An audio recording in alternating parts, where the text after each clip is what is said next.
April 9th, 2021 meeting of the Grafton Planning Board to order. Chris, you're gonna tell us all the things we need to be It's told. the 12th, not the 9th. Hmm? It's the 12th, not the 9th. This says, oh, revise the 9th. I'm sorry, the meeting of the 12th. Yep. So pursuant to the Governor Baker's March 12th, 2020 order suspending certain provisions of the open meeting law, General Laws 30A, Section 18, and the Governor's March 15, 2020 order imposing strict limitations on the number of people that may gather in one place. The various boards and committees representing the town of Grafton will conduct their public meetings and hearings via remote participation. No in-person attendance of members of the public will be permitted. Protocols for remote public meetings using the webinar feature. All participants entering the meeting via a personal computer. Computer participants are required to rename themselves with their official first and last name. Computer participants are encouraged to click on the participants feature in the Zoom to view all participants and to view and use the Q&A function to post questions on the bottom of the screen. Computer participants may pin to a particular video screen. We recommend either a staff member associated with the committee or the chairperson. At the beginning of the meeting, the chairperson will identify him or herself. The chair will conduct a roll call of the board. And the meeting has been called to order. All participants, excluding board members, will be muted throughout the meeting and must use the Q&A function or raise hand feature. All participants are required to include their name and address when using the chat feature to pose a question, which will be answered through the chairperson at their discretion. All documents displayed throughout the meeting will be controlled by the staff or the chairperson. Only computer participants will be able to view the documents. Actually, I don't believe that's true, but if when the chairman allows for public comments or questions, it will be conducted in the following sequence. The chairman will read public comments, questions received in advance of the meeting, followed by real-time board and or applicant responses. The chair will read real-time comments, questions typed by computer participants in the Q&A and chat features, followed by real-time board and or applicant responses. Computer participants must click on the Q&A to enter their comment question, and the staff and chair will address the question live to the board. It will be discussed and then marked answered by staff or chair.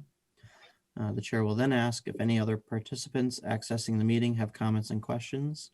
We do have the ability to move them from the attendees list to a panelist temporarily, allowing them to speak in real time. So with that said. That said, we may do this just a little bit differently because it's hard to keep track of when these things are coming in. So Chris is going to help me a lot. And Chris hasn't followed the rules he just read. His name is not Grafton Land Use Directions. Oh, yeah, let me change that. Thank you. If we listen, if we're gonna have rules, we gotta have rules, right? That's right. Now let's see. Why did I sell my seat? Never mind. All right. I guess now I'll read our roll. Dave. Present. Justin. Present. Linda. Here. Prabhu. Here. And I'm here. Bob Hassinger, chairman. And I thought I saw Vikram, but I thought I saw his name come by, but I don't think we have him right now. I believe he said he was going to be joining a little bit later. Is there anyone else that we need to verify that they are hearing us and we're hearing them? All right. Anything else we need to do? Good. Public input. This is where, if there's someone from the public who wants to, or anyone who wants to make a comment on something that we're not taking up anyway on the agenda, this is their opportunity to speak up. I have a public input, if I may, if others are. Okay, so this is regarding when I went over to our planning department to sign the documents. I was a bit surprised, and a bit appalled by the fact that the folks in the town office, municipal office, they have been issued only the single-use mask, and apparently half the population in the municipal office has had or has contracted COVID at some point of time. And I didn't know whom this should be escalated to. Should it go to the select board or the town administrator? I think we can do better as a town if you're going to bring in all the folks to sit in the municipal office instead of just giving them single-use masks, which is not safe in any shape or form. My hope was that we could at least issue them the K95 or the N95, KN95 or the N95 masks, which are more suitable for long-term wear. I just wanted to highlight that I didn't feel comfortable when we bring in all the people to have them come into the office and sit there, and they are not safe. If it's town employees, then I think that needs to be addressed to the administrator, doesn't it? And Chris, will you please pass that on? I will. Thank you. Okay. Some of us are now fully vaccinated, so we're a little less vulnerable and a little less contagious. And hopefully we're in good shape. But you're right. What happens in town hall is up to the town administrator for the most part. Okay, any other public input? Hearing none. 2A, determination of minor modification, Bull Meadow off Appaloosa Drive. Can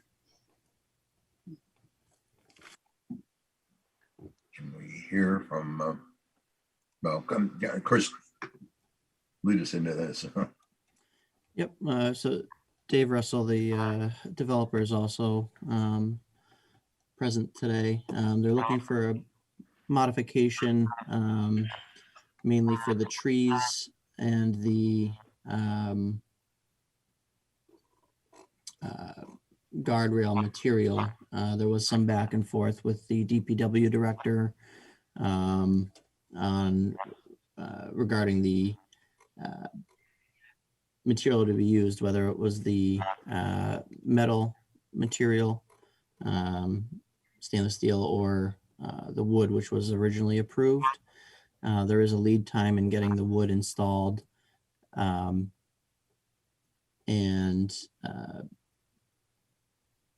the DPW director's recommendation was that we still wait for the wood material and allow that lead time to take place rather than installing the steel, as he felt it was more conducive to the residential neighborhood. Additionally, in terms of the trees, originally approved was the pear trees, and we're looking at different species that are less susceptible to winter damage. And we've provided a list to the developer in terms of a change in species of trees to be used in the site. So that's just in the original approval, ties these to certificate of occupancy. And so we're looking to get the certificate of occupancy prior to installing the guardrail and finalizing the trees. They are still bonded. So that's the modification request. And I seem to remember that the material for that fence may have been an issue with some fair amount of discussion when we went around before. And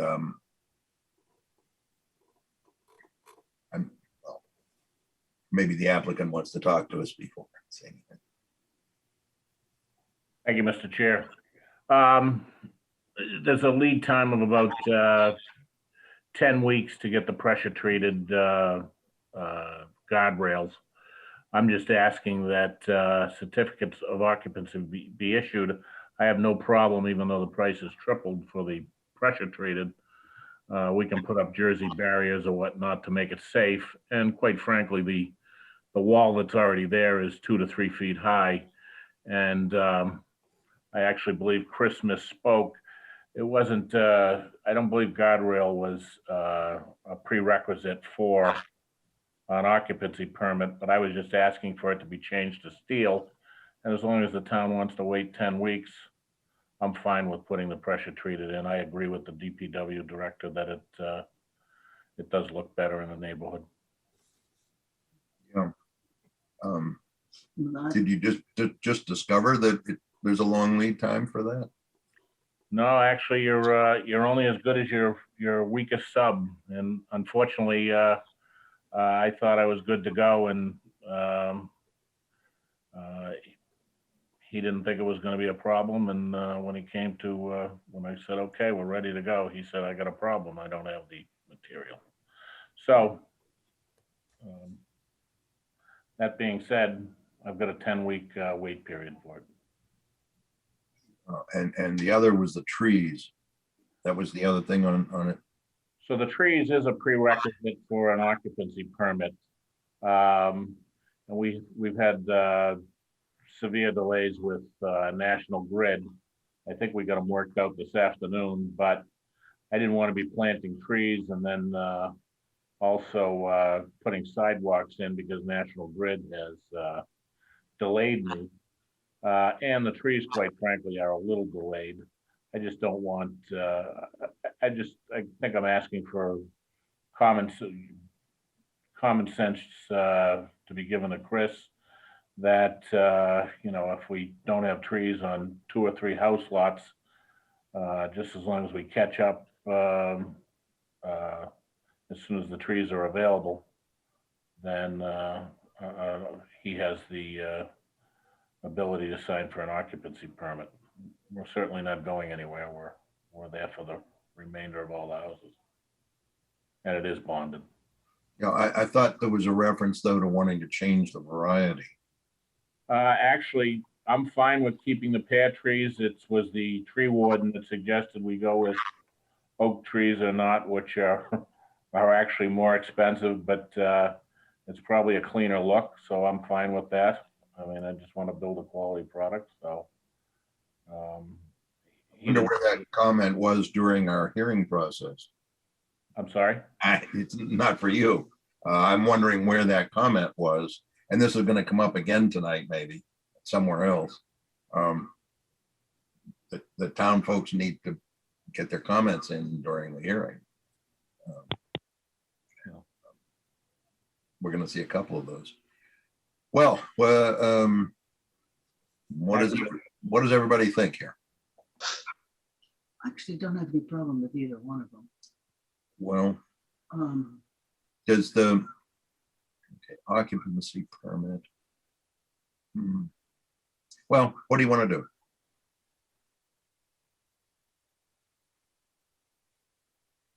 Dave was about to say what he wanted to do. Well, yeah, I mean, yeah, I'll just take a momentary step back and I look back through the record and for the guardrails, the applicant initially proposed the wooden guardrails. So that those were in the picture from the beginning when the guardrails were added in response to a peer review comment, but they were added as wood. So that was always in the plan. And whether it was discussed or not, I guess it's hardly relevant. But I think I would be comfortable going with the recommendation of the DPW. I do think the wooden guardrails would fit better into that particular context, and the applicant is willing to wait the 10 weeks or whatever the lead time is. I think I'm perfectly happy to go along with that. Changing the species of the trees per the recommendation of the tree warden, I'd be comfortable with that. And allowing a certificate of occupancy to be issued for at least some of the lots before the street trees are in, given the scheduling issues that the applicant has described to us, and given that in any case, I believe we have bonding or whatever set up to ensure the completion of the project. Normally, we put that certificate of occupancy requirement in to motivate the applicant to make sure the street trees get done. But under the particular circumstances the applicant has described, I would not oppose allowing some delay in getting the trees completed. Thank you.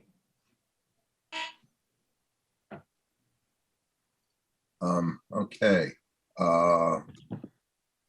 So.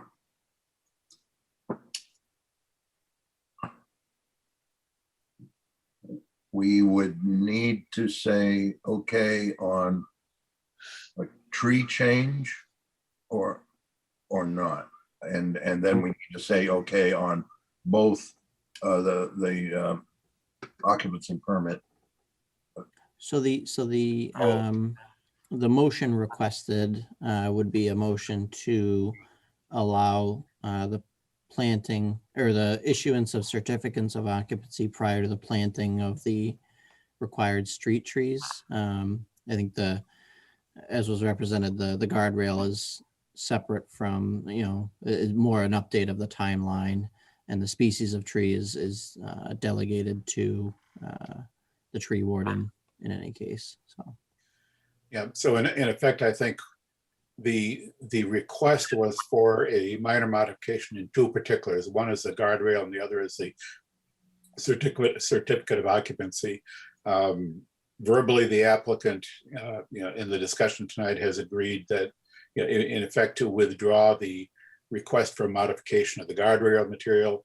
And, so the one modification request then that remains on the table is the timing of the certificate of occupancy relative to the street trees. Right? Correct. Is that your motion, Dave? Yeah, let's call that a motion. Second. Then moved and seconded. Is there any discussion? Hearing none. Dave, Aye. Justin, Aye. Linda, Aye. Prabhu, I, and I am I also. For the record, I notice Vikram is here. He has to say hi. He should audio. Yeah, good evening, everybody. I'm here. Hi, okay. Okay, I think the motion carried. Thank you very much. Have a good evening. Good luck. Thank you. Okay. 2B, determination of minor modification, Cancun, 75 Worcester Street. Request for outdoor seating. Yep, so this is Cancun's, and the request is for outdoor seating similar to last year, the temporary. If the board recalls from their previous meeting, we've been extending these permits to December 1st of 2021 in order to let businesses finish out the outdoor seating season, if you will. Just a reminder to business owners that if they, hopefully COVID is well in hand for the coming years, and this temporary permit solution will likely be retired after that, and outdoor seating at that point would require a full modification with the planning board, not the temporary process that we've set up for now. So. On this, I keep thinking about, I'm not sure that when our zoning bylaw speaks of a restaurant, it contemplates outdoor dining. I think it contemplates indoor dining. Certainly not without it being shown and discussed.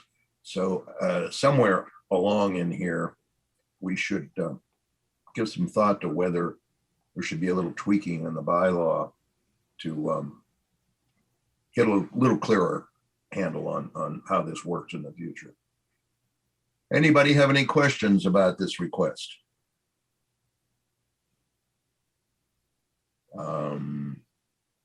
Carlos, you want to say anything? Hello, can you guys hear me? Yes. I can hear you, I can't see you. Yeah, I don't know why. No, I don't have any questions. Actually, that was the one question I was gonna ask, that moving forward, if they were gonna allow the outdoor seating, but it sounds like they are, so, like in future years. So just to clarify on that, in the future years, hopefully with the vaccinations and all that, once the governor's orders are removed and we go back to the new normal, I'm anticipating that next year, if the outdoor seating is desired, we will need to do a full modification of the site plan, which will require fully engineered plans, looking at the parking in more Okay. detail than what's currently provided. So it'll be a more robust process. It'll include the fees and the peer review. Right, okay, that'll be fine. If, Yeah. That was it. no, go ahead. No, that was it. That was the only, question I was gonna have for today. Nothing else really. Anybody else? Motion? Maybe find that it's a minor modification and say, okay. Yeah, Something like I'll that. move that the board find that this is a minor modification to issue the appropriate documentation with conditions basically aligned with conditions that we have approved for the previous two applicants running through December 1st. And, in ensuring that the total seating capacity, indoor and outdoor combined, does not exceed the available parking capacity, which I don't think would be an issue here. And that the applicant is, of course, reminded that they are not relieved of any obligations to follow all the appropriate health recommendations or health guidelines, et cetera, et cetera. Second. Moved in second. Is there discussion? Discussion? Hearing none. Dave, Aye. Justin, Aye. Linda, Aye. Prabhu, Aye. and I vote aye. Motion carries. Thank you. Time for a margarita. Okay, let me, yes. To C, determination of minor modification for Pub 122, request for outdoor seating. Chris, same story. right? So same story. This is for Pub 122, looking for outdoor seating. Very much similar to last year. And again, I would recommend that we extend to December 1st, 2021 to allow the full season, similar conditions with the seating capacity in relation, indoor and outdoor relating to parking. And just a quick reminder that was brought up that, the other departments, fire, police, and building department, Board of Health still need to be signed off. So please reach out to those departments as well. This is just the planning board process. So. Okay. Ricky, do you have anything to tell us or say to us? No, I'm just a little baffled by as to what just, I'm sorry, Chris, right?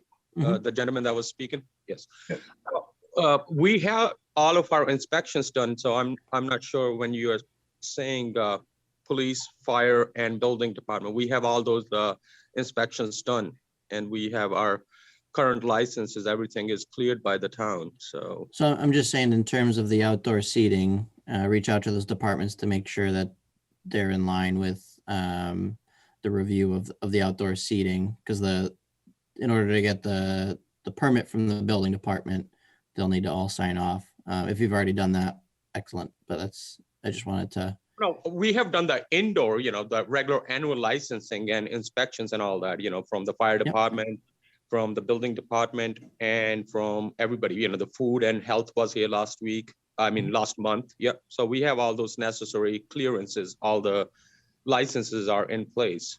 Do I need to do anything further for the outdoor seating? I'm not aware if Yep. Yeah. So we have the online permit on Viewpoint, and that'll outline each of the departments, and they sign off as they go out and inspect. So once the tent, or if you're seats get arranged, and however you're separating the parking from the from the residents out, the seating area outside. The fire Mhm. department, police department will come out, take a look, and they'll sign Yeah, off the on that permit. chief came last year. Yes. Okay. I do understand that. Yes. Okay. Yeah. All right. So I should set up the way we're going to keep it and then they would come in and inspect it basically. Right. Oh, okay. All right. And the building department, so, okay, I'll call, Mr. What's his name in the building, but I'll reach out to them. Yeah. Sometimes the police chief will have rules about how he wants access controlled, particularly if there's alcohol. Yes, you're right. Last year, he made us do only one entrance and egress so we can control if, there's more Yeah. people. Yeah, But that's what Chris is saying. Yep. Right. That is something that doesn't come with the indoor, that's true. to the Yeah. rear. Right, I think we're just talking about the, unique considerations relative to the outdoor dining under the circumstances. Yeah, I remember the chief had his requirements last year regarding, serving of alcohol. There will be the applicable from health regulations from the state and locally regarding, distancing requirements and that kind of thing. It's just, the little added details that need to be paid attention to for the outdoor dining. And Yes. I think that's really all. Yeah, all the other stuff still applies, which you've already got, but. Yes, and yeah, we kept the, even last year, we kept it at 7 feet apart, and we kept it to a minimal. We didn't have like 15 tables out there. We just, trying to survive. That's about it. So it's just. Yep. Okay. Josh, I just have one comment for Mr. Sharma that a member of the public reached out to me and mentioned, and it's irrelevant to my vote tonight, but I just wanted to say it, that they were wishing you were going to do a tent or some sort of shading like that, because the metal seats you put out last year, those were really hard for them to sit in during the summer months, so they didn't come as often as they would have liked. Yeah. I just wanted to share that to you. I figured that was worth knowing. I appreciate it. The only reason we haven't done the tent, because as the town knows, this building has just switched hands. There's a new landlord that took over the property, and he's still trying to do the test and all that. And, being where this building is located, I am not going to take the risk of putting a tent and dig a pipe up or something. We don't know where in this lot anything lies. It's the oldest lot, I guess, in the town or whatever. Just about. Yeah, so you don't know what you're gonna find if you start poking holes in the ground. I wish I could put a tent, and I'm actually looking into it, but I can't find any engineering plans for the parking lot as to where, if there's a gas line going or if there's a sewer line going. So for that reason, we are trying to save the hassle of, digging up the parking lot to fix a leak or something. That was the only reason we didn't put up the tent last year. Makes sense. Thank you. Yeah. Yeah, we wouldn't want to see a tent stake driven into the ground and all of a sudden, disruption of, one or more utility lines. Yes, and then there's a brook that people tell me there's two brooks that go under that property. So I'm like, I'm not going to dig a hole and there's a fountain of water coming out, So that's, I understand, and I'm looking into new furniture. Maybe, this year we'll change the furniture. We won't use the metal seats like we did last year. So we'll probably get something like wood padded or something that won't heat up that much. So people are comfortable dining out there. I'm pretty sure that Safe will tell you where the utilities are, but the site has contamination issues. And your landlord should be able to tell you where that is, but it's a tough place. Yeah, it is a tough place. Yeah. I'm glad you're there, though. Okay, is there anybody else with anything? Do I have a motion? Yep, I'll offer the motion along the same as we just did for Cancun's. Same set of conditions, December 1st, et cetera. Second. Eat me. Moved and seconded. Any discussion? Hearing none. Dave, Aye. Dustin, Aye. Linda, Aye. Prabhu, Aye. I vote aye. Motion carries. Good luck. We'll be Thank up you. these days to see him. Okay, Thank you. that brings Thank me, you, everybody. Appreciate it. Thank Thank you. good luck. Thank Okay, that brings us to 7:30, which moves it down to section 6 on the agenda. Public meetings and hearings. Request for minor modification of a special permit, SP 2020-4.1/SPA at 274 Providence Road. I have a notice, Mr. Chair. Yes.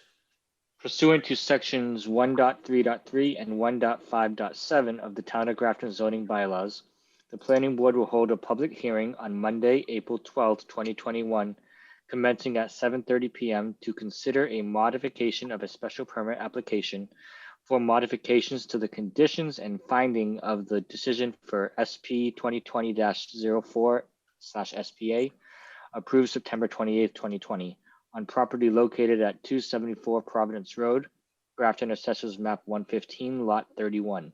Said property is located in a Village Mixed Use VMU district. The applicant owner is Providence Street Village Incorporated. Copies of the application and plan are available for public inspection on the Town of Grafton website at www.grafton-ma.gov on the Planning Department Development Projects webpage. Pursuant to Governor Baker's March stay-at-home advisory, this meeting will be conducted via remote participation. Please see www.grafton-ma.gov/planning-board for more information.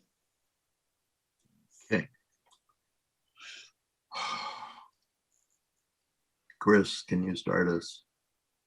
Yep, so this is a minor modification request to largely to the conditions and findings of the decision. In reviewing the project with the applicant and their engineer, it was noticed that some of the findings and conditions needed to be adjusted in order to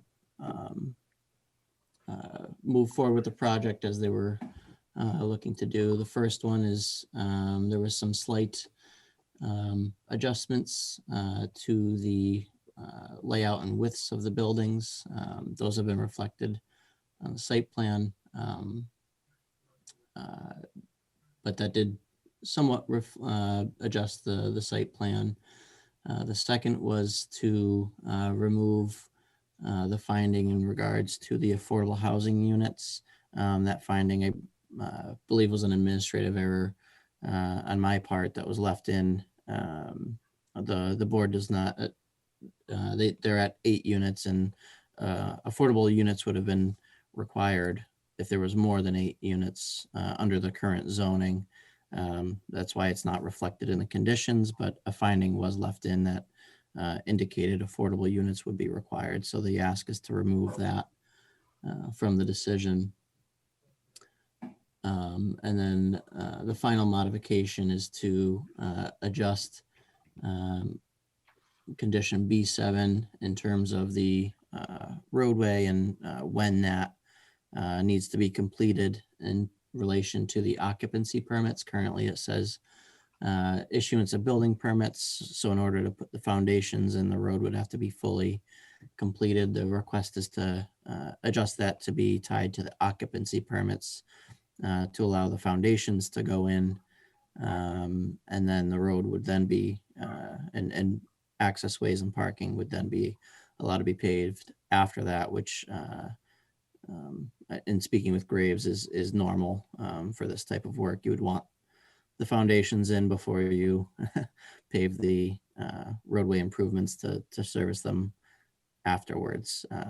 So Graves recommended that also be modified. So some minor adjustments to the decision because we are changing the actual language of the decision. I recommended that we do a full modification of the plan and have it recorded rather than just a letter to the clerk. So The thing is that, as I recall, the decision was followed fairly closely by the applicants as it was being drafted and prepared. And also, there was an appeal period after the decision was written, and this didn't come up there either. So I'm a little, I don't remember how we got to quite that situation. So my name is Elizabeth Mainini from Guerriere and Hellman. So one of the issues actually was that Dan Hazen, who came in front of you guys on behalf of G&H and the client, he actually left the company. And so I think in the transition of his projects from him to others, it was just something that we didn't catch. Certainly, I wish we had, because it would have saved us, having to come back in front of you. But we did notify the abutters and went through the process to make sure we were doing it completely above board. And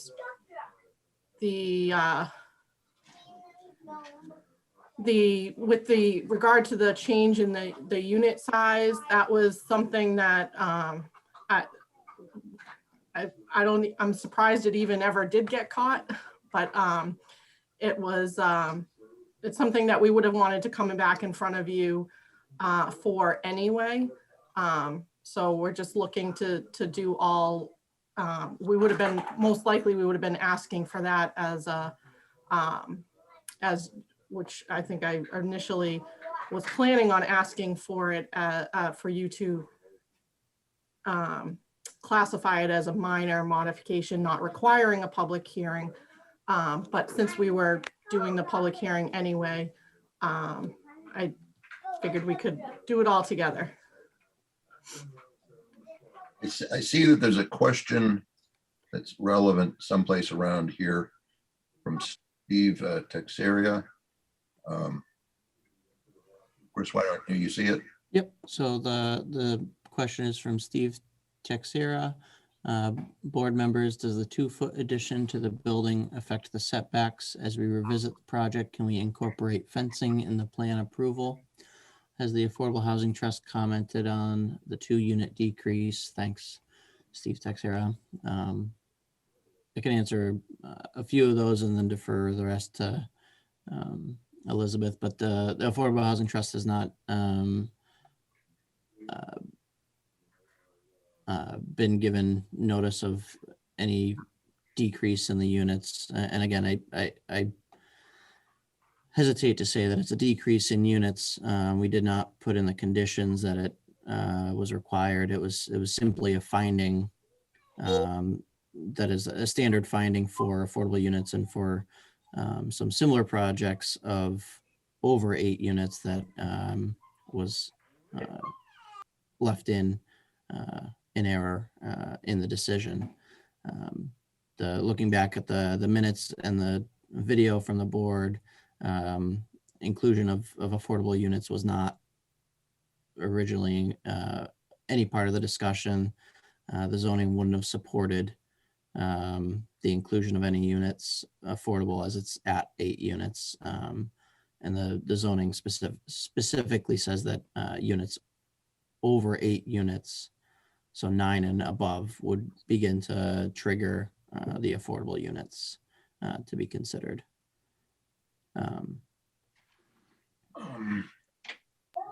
Let's see. In terms of the setbacks, I'll defer to Elizabeth, but I believe they do not affect the setbacks. And then fencing, I'd have to look back at what specifically was put in for the treatments on the side yards. But that's something I would defer to Elizabeth if additional fencing would be considered.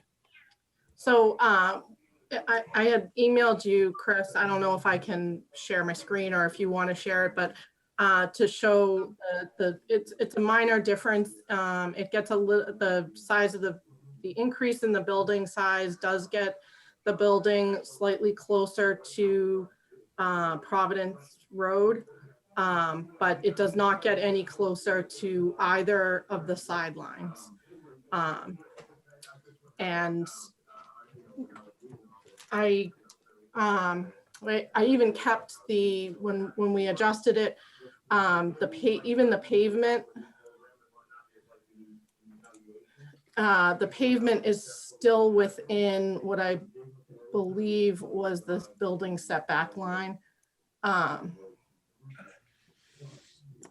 So other than the entrance itself, if you look if you were going in the entrance to the right, you see a dashed line that just catches the corner of the pavement. I believe that's the building setback line. And so we kept, not only did we keep the building out of the setback, we also kept the pavement out of the out of that front setback when we made the adjustment.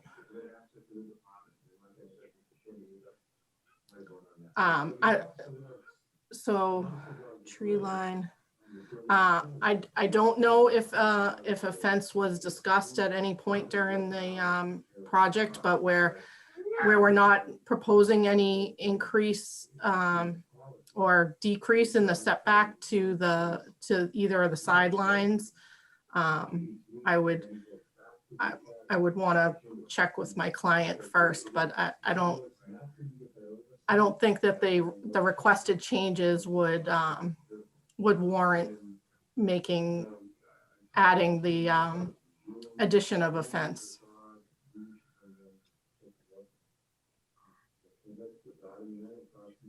How wide is your driveway?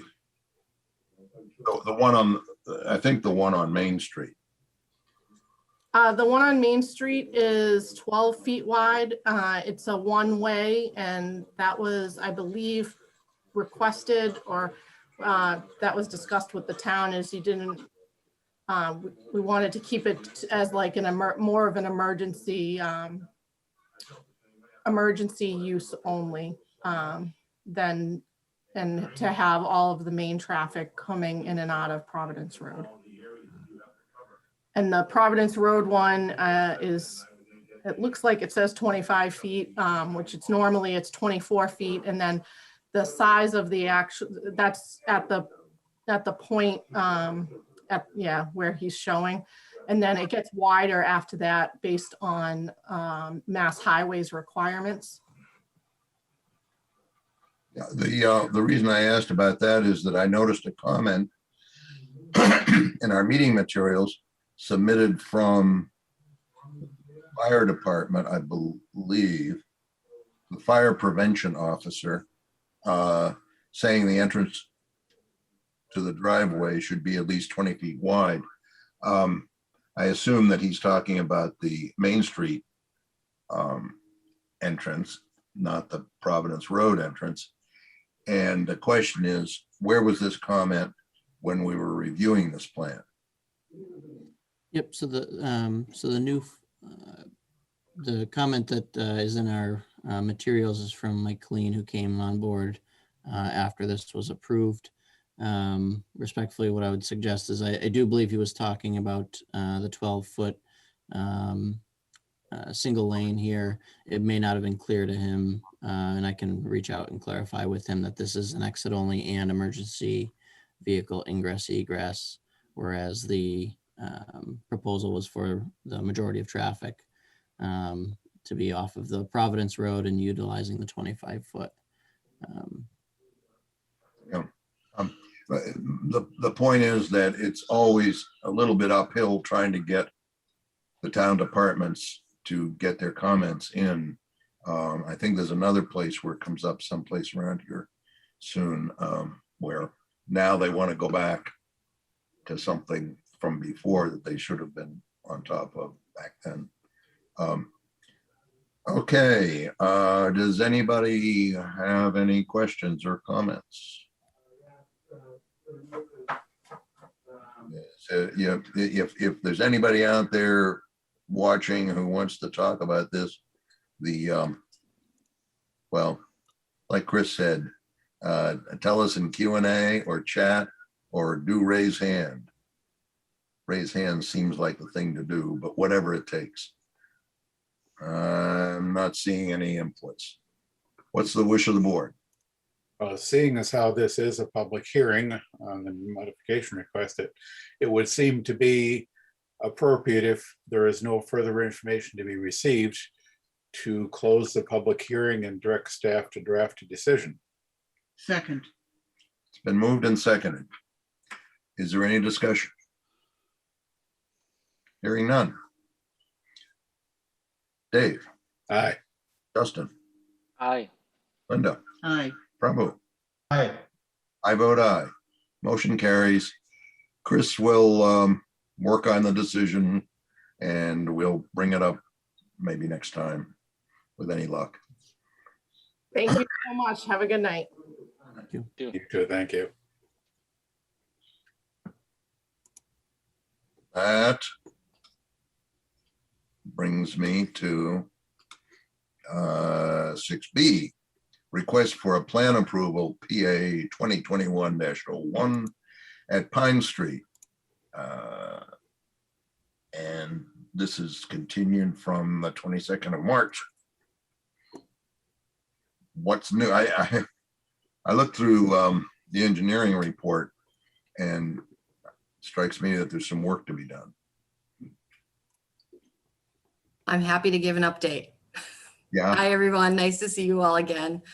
For the record, I'm Jean Christie. I'm with Ty and Bond on behalf of GSXODG LLC, who is the applicant. We did receive peer review comments last week. Yes, there were many of them in quantity, but they were pretty minor in terms of stormwater management design. There was a lot of, coordination between our analysis piece, the real technical stuff, and then what the site plans were saying. So we're working on that right now. We expect that we can have revised plans and stormwater report back out the door at the end of this week to keep Graves moving along in their peer review. So with that, we haven't made changes to the site plans and have nothing to really new to present to the board tonight. I think this is more of an update and discussion of anything you all want to talk about. One thing I do want to point out is that at our last meeting, we did talk about traffic impacts associated with the project. And we did talk about, the study area that we would look at. We have completed our traffic study and we'll be issuing that to Chris's office tomorrow, likely. And then getting that to the traffic peer reviewer and moving that process along as well. So I didn't want to present a bunch of traffic information to you folks tonight without giving you an opportunity to see any of it. I didn't think that was fair to you. So we're going to give you an opportunity to take a look at that and we can talk about that at the next hearing. We expect to continue tonight, of course. The other things that we're working on are looking at those comments from the fire department, from the sewer department and DPW. The fire department particularly, we have some coordination to do with them just to make sure that, they understand what these parking decks look like, especially at the retail area, making sure that we have we're designing them to meet, whatever vehicles they need to get up onto that top deck for the retail area. Because there's not a lot of maneuverability space up top there. So we need to work with them, make sure everybody is comfortable with what we're proposing for emergency access around and at the facilities. Same thing with, the sewer department is making sure that they're happy with some of the modifications that we're making. If you recall, today there's a sewer line that's going through the property from Pine Street to the DCAM property in the rear.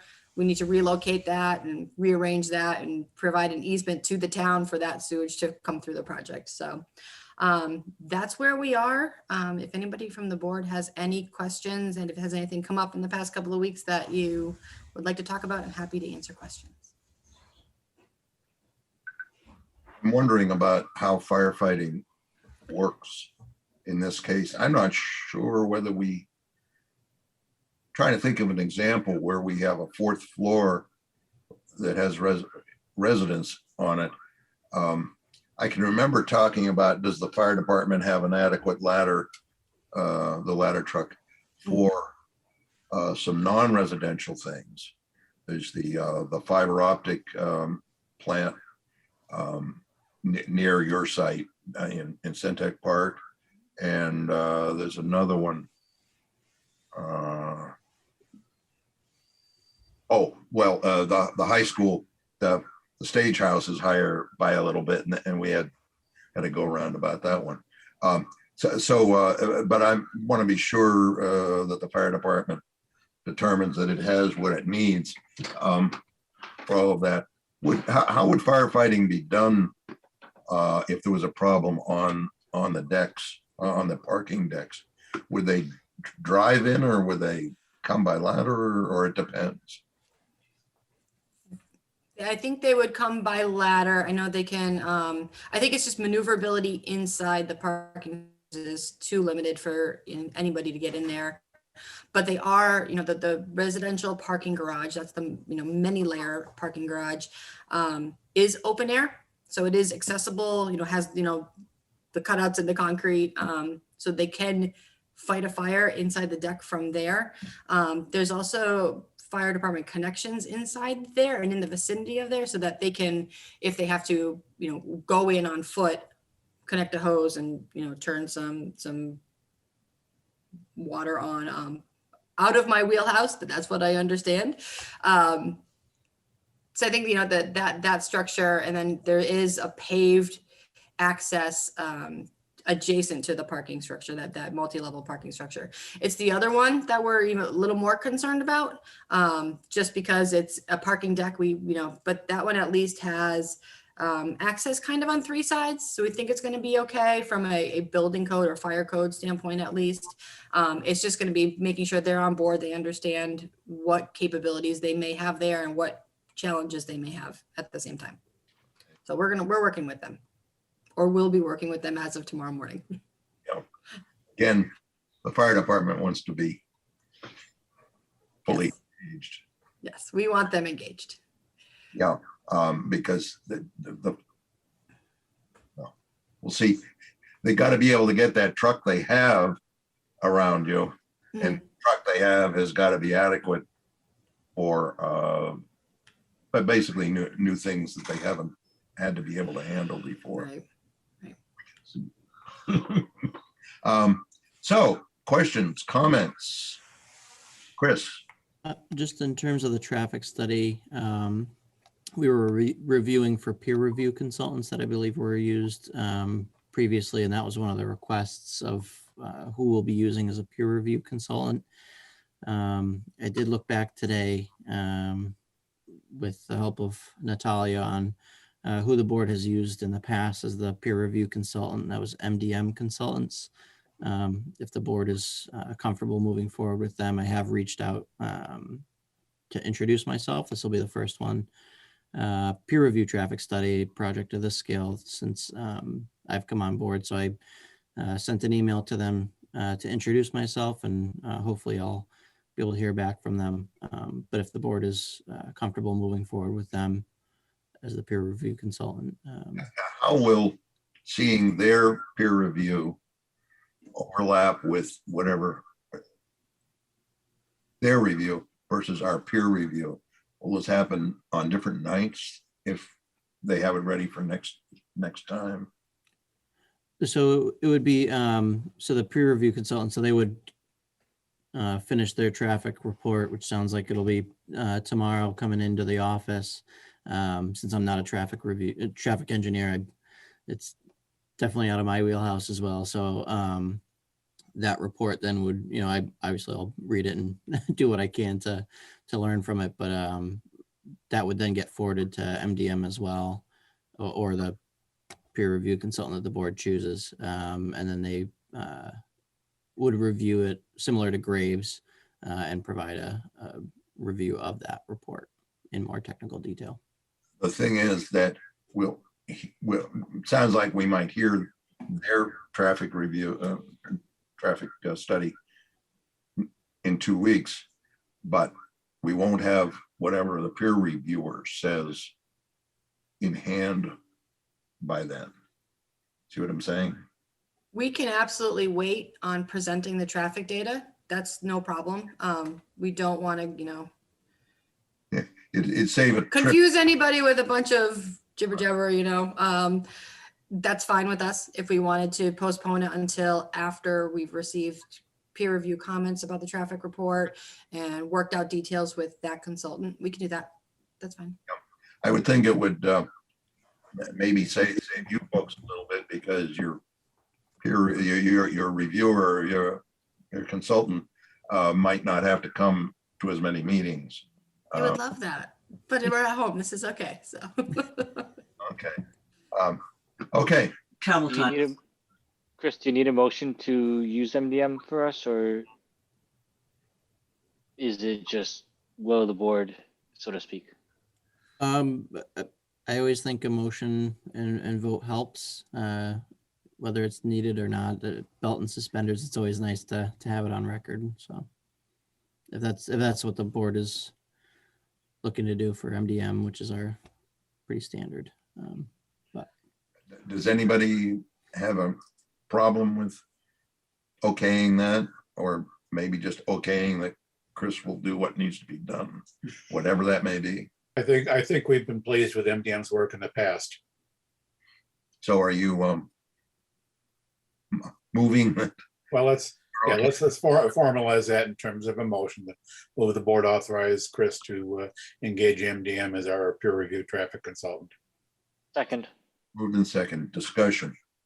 Is this a standard process, or have we done this for every traffic study? We haven't done an approval of who was going to do the peer review of the traffic study. But we have on projects where it's needed, we have had a peer review. Yes. We do not have a peer review of every traffic study that's done. We do, in circumstances where, particularly a larger or more complex project where the traffic study should be carefully scrutinized, perhaps because of potential impacts or simply scale. We do, on occasion, when we feel it warrants, we do engage a peer review traffic consultant. Okay, I'm asking this because going back to Mr. Spinney's pot shop, it didn't come up for a peer review, right? The traffic study didn't go through a peer review. Right. What's the process, or what's the selection process? What would go through a peer review? Which traffic study would go through a peer review? Do we have any guidelines for that, or is it even, we didn't even discuss that outside of this particular proposal. So I'm just curious, what's the process? I think it depends on whether we anticipate there's going to be serious questions that that we need advice on, besides the applicants people. I think this is a big project, and traffic is no doubt going to be raised as an issue. Some people who go to the train station every day may want to contribute to their comments. The last one we had a peer review for traffic study was the development that we ended up denying off of Church Street. That's the last one I remember. Yeah, there were a lot of serious traffic questions there, and I can think of some others too. But in any case, I agree that a peer review here is probably sooner or later going to be needed. The sooner the better. Move it along. So I think I'm remembering at least one or two occasions where we didn't engage a peer review traffic consultant until after we had seen the applicant's traffic study and had a lot of questions about it. So here we're anticipating that a little bit more, and maybe that's partly based on some of our long experience on the board, that we get better at anticipating the situations where we might need that peer review. But, we don't always see that in advance, but we do. Whenever we are, whenever we want to get sort of another view, a second opinion, if you will, on the traffic study, and it's usually pretty informal. We just say, oh, we need a peer review, or we think we should get a peer review, and the planner reaches out to I know there's probably more than one peer review consultant we've used in the past, but MDM is certainly the most recent one, and I remember being pleased with their work. And we don't have any really precise criteria. It's more, it's the sense of the board that we'd like a peer review, and the details are pretty routine. The peer reviewer gets the traffic study and basically checks it over from their point of view, makes comments on it. Occasionally, it'd be a little bit of back and forth, as there is between Graves and the applicant's engineers. Okay, let's see, we had a motion, right? Yes. Yes. We Yes. did. And a second, Yes. yes. Is there any other discussion? Hearing none. This is to approve the peer review traffic. Dave, Aye. Dustin, Aye. Linda, Aye. Prabhu, Aye. and I vote aye. Motion carries. Now on with the hearing. What else do we have to discuss tonight? I had a question. Yes. Thanks, Bob. So Ms. Christie, last time when we chatted about this, I had a request that in terms of clearing the snow on the sidewalks, I had requested that can your folks have a conversation with the town people? I don't know which department is going to take care of that, but assuming that there are going to be a lot of people parking and walking over, someone needs to be clear about who's going to be clearing up the sidewalks and agreement on that. Do you have any input? Have discussions been had? Believe discussions have commenced in terms of who is going to be a property management type person or firm. So I think that will be managed by the apartment complex itself and that entity. In that they would be responsible for the walks and the roadways within the development. I don't know if there's been any discussion. I don't think there has been any discussion with the town in terms of the sidewalks along Pine Street. I expect that's the property owner's responsibility as common throughout the Commonwealth. So I think they would be responsible for that as well. And that would be, just within the limits of the property. However, I don't think they're responsible to clear anything on the other side of the street in terms of the sidewalks, and the other side of Pine Street, I should say. So I think that's my understanding to date.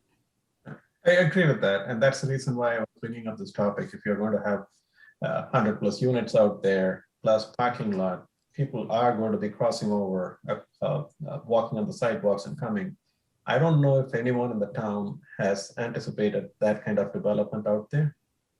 So at least having that as a line item in your discussions, just get that clarified. I'm not saying you guys have to be responsible. That's not. Yep. Have a plan. Yeah, have a plan. So we as commuters and longtime users of the station out there, we at least can be clear that if we park there, it's not that we are going to be walking in 3 feet of snow. So that was one question. The other question, Ms. Christie, I had was, I think Vikram had asked about the school bus. If assuming there are tenants who are going to be living there with children, have you had any discussions, or what's the plan for school bus? Is that going to come in, or is it going to Pine Street?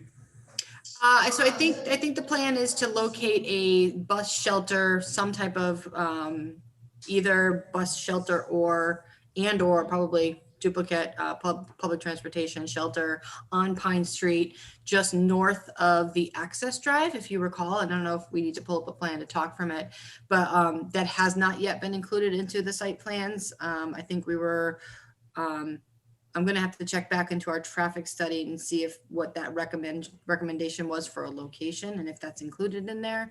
And no doubt it will come up in traffic peer review anyway. But that will be, yes, I recall having that conversation last time. So I'm going to get that on my list. I also think that Chris meets with department heads, I know regularly, and a couple of those issues are issues that they want to talk about. The DPW would be involved with the sidewalks and that kind of thing. And and certainly this, everybody would be involved in where kids are picked up. That's Right.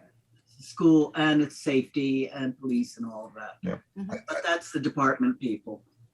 I think that the school buses are managed by the school department.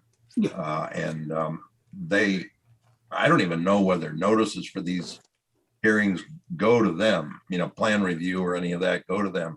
But in this case, we certainly should inquire, make sure the base is being covered, because finding the right place for the bus, presumably there will have to be a bus. The street. Yeah, I saw in the background. I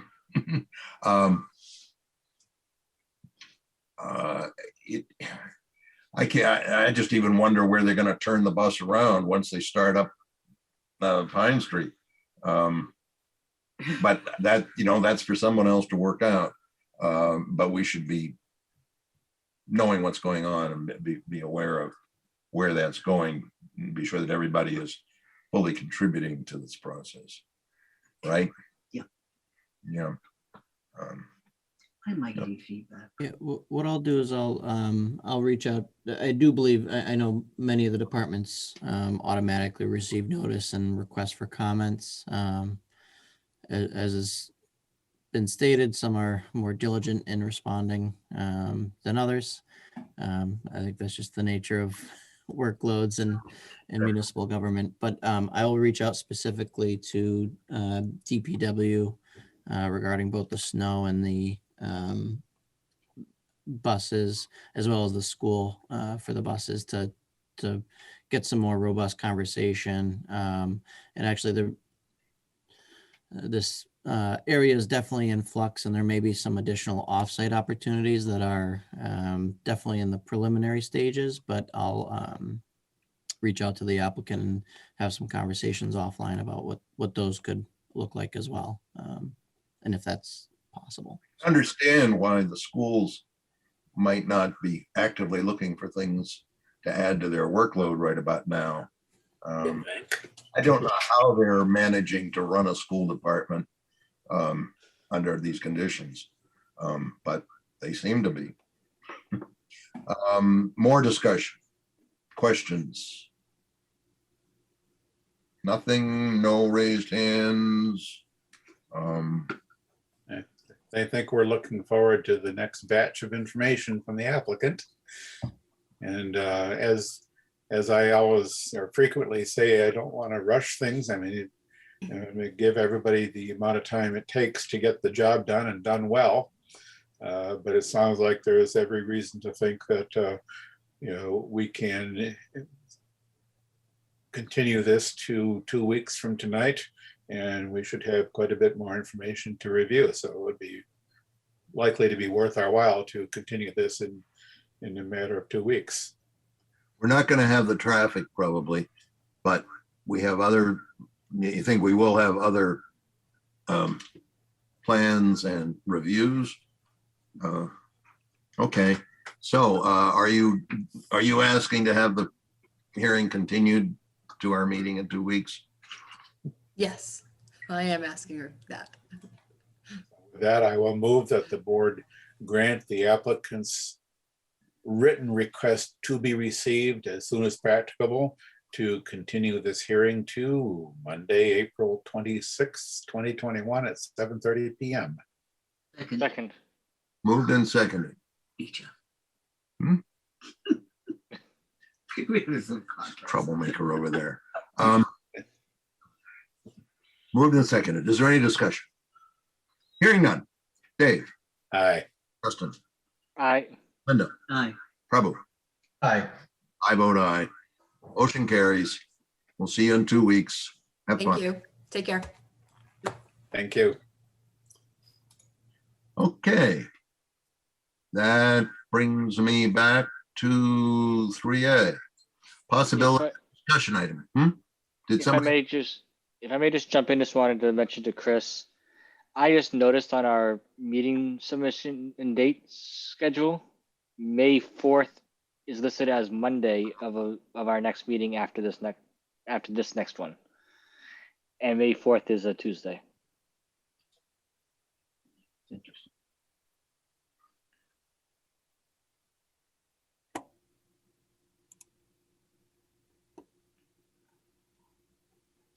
April, May. Yeah.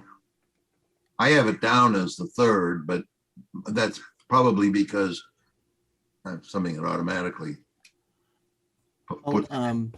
I'll just double check the process to amend that. I believe it's, since the meeting hasn't been posted, we can just amend that date on the schedule and reissue it. But I'll double check the process. And Yeah, I wanted to raise it now primarily in case any applicants had been notified of that date as May 4th.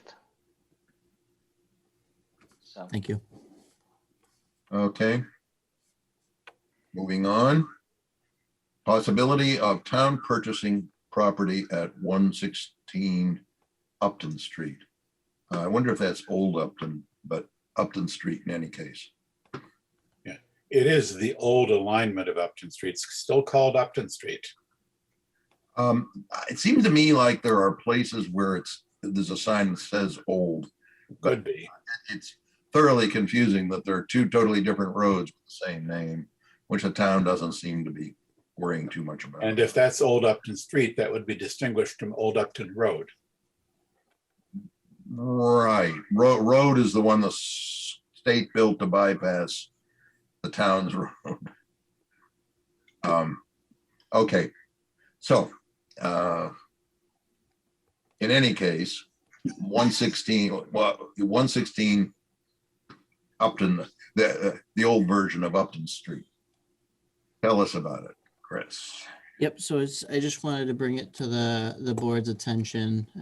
We received a notice from Mary Oliver in the assessor's office, or the town assessor, that there's the possibility of 116 Upton Street parcel, which is currently in chapter 61A, being removed from chapter 61A. From that notice, it appears that the town will have the right of first refusal until July 1st, 2022. So we have plenty of time to act on it if we so desire.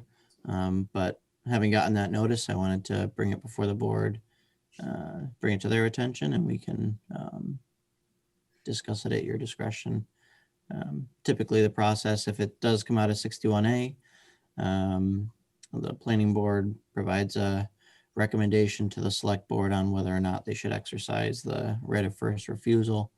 The select board has the final say in whether or not that gets exercised. So, yeah, what's unusual about this case? Formal withdrawal notice. So this is not, so there, That's why we don't have all the process. And I'm not sure why we're being asked at this point. Okay. Yeah, we might be interested. We have to hear from the people who know about such things. That's an interesting bit of land that's quite close to the sensitive area that we've been building up, mostly on the other side of the road, the other side of 140. And I'm not sure that we can, there's a chance it's interesting, but I think we need other people to explain to us if it really does fit in. Yeah. There was once an attempt to put a cell tower. I think it was on the lot next to it, but that's, a hilly area there that we ended up with that cell tower ending up on the other side of Browns Road to the rear lot off of 140. So I don't know until people take a look. Anybody else have any input on this? Well, I just, just sort of comment on that this is an unusual Chapter 61A situation in that there is no offer to purchase this property. The owner apparently is simply letting the 61A designation lapse, as detailed in the memo from the assessor. This particular piece of property doesn't have, there are no attributes of this property that to me look like they are of interest from a planning board perspective. Certainly from my perspective as a planning board member, I see nothing about this property that motivates me to suggest that the town should consider purchasing it. There may be other perspectives that are different, and I would leave it up to any respective boards to to weigh in with their opinion at some point, ultimately should the select board ask for an opinion on this. But as it is, it's not adjacent to any designated open space or recreation or conservation areas. It doesn't connect anything that I can see. It's mostly forested land, kind of going up a little bit of a hill. So unless I learn something that I don't know now, I have no reason to suggest that the board should recommend the town consider purchasing this property or exercising its right. Well, we're not being asked for anything at this point. No, we're not. There isn't a withdrawal request. When a withdrawal request comes in, then the clocks start ticking. And who knows, we may hear something, some reason when that time comes. I think we should wait until that time comes so that we. At this point, we are not actually being asked for our opinion. That's right. I think we've been advised of this happening, and good. Okay. We've probably done as much as we need to do with it for now. Right. So unless somebody else has something, we'll move on to. I had one question, Bob, if I may. Yes. Just curious, how big is this property? And I know Dave said that it is forested and hilly. How big is this property? Is it? How many acres? Let me just pull up the record card. Oh, it is. Oh, where did I see that? I thought I wrote a note down on it. It's a few acres. Yes. It's about 16 acres altogether. It has plenty of frontage on the Upton Street, the old version of Upton Street, not to be confused with the old Upton Road, which is in an entirely different place. But it has about 16 acres. It's in a 2-acre zone. It would accommodate potentially a subdivision of maybe 7 homes. But as I said before, it's mostly forested. Or a 40B of what? No. Well, yeah, I know. Anything goes with that. Yeah. So I think unless someone would like to do something now, I think we should wait until the time comes. Yeah. Is that okay with everybody? Okay, and you can tell whoever wants to know, Chris, that's what we said. Well, all right, go. We did get a comment in on this, and I think that answers it. But I'll just, if I may, just read the comment from the public. Why don't you read it? What is the nature of the right of first refusal if there is no purchase offer on July 1st, 2022, when the right expires? And so I think that our answer now is it's very early, and I just wanted to bring it before the board as a notice that I had been notified of it, and it's too early to make those calls. It could be pointed out, however, that a withdrawal without a sale of the land or without a purchase and sale agreement, a withdrawal, if the town should exercise its right of first refusal, the purchase price would be based on an appraisal of the property value at some particular point in time. So it's not the usual process for a 61A withdrawal. Most of the time that's done when the owner has a purchase and sale agreement, which sets the purchase price for the town. But a 61A withdrawal without a purchase agreement, as would be this case, unless the owner finds a buyer, the town gets to exercise its right by July 1st, 2022, based on an appraisal of the value of the property, the fair market value.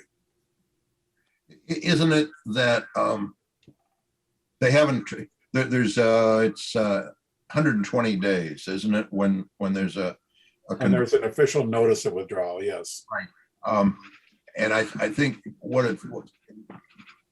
I'm wondering if that isn't saying with this with withdrawal from the program, that the having a right under the program only lasts until whatever the date was there, June of next year.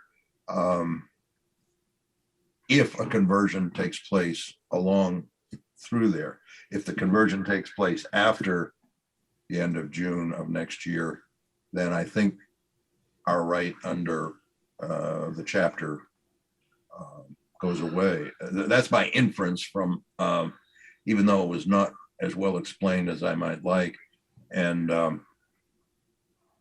I don't remember when that particular point has ever come up.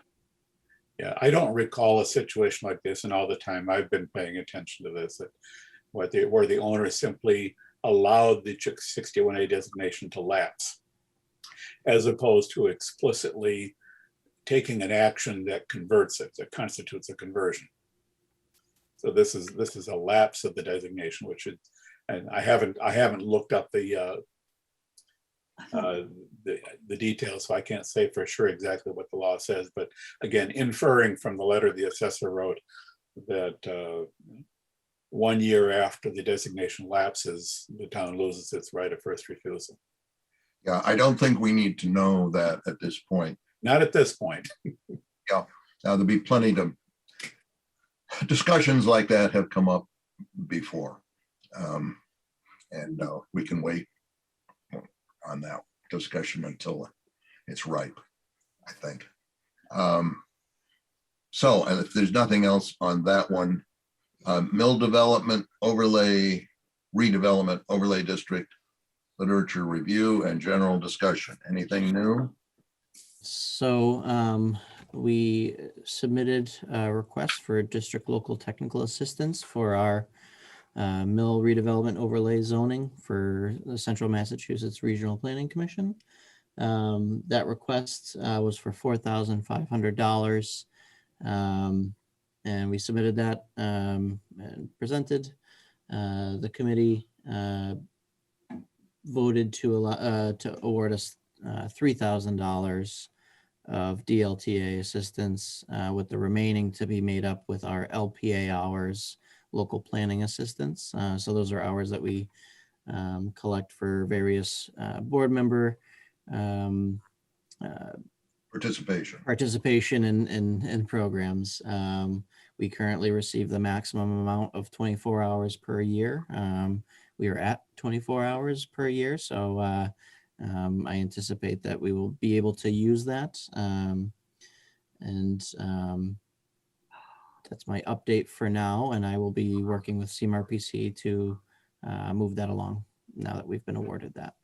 So yeah, I had to chair the meeting, or no, I participated in the meeting that you're talking about, and I had to try not to say too much because I'm a little too close to it, to the thing. But yeah, that's where we are. There's also a little money left in the kitty that might be there later in the year. Try to leave some for another round somewhat later.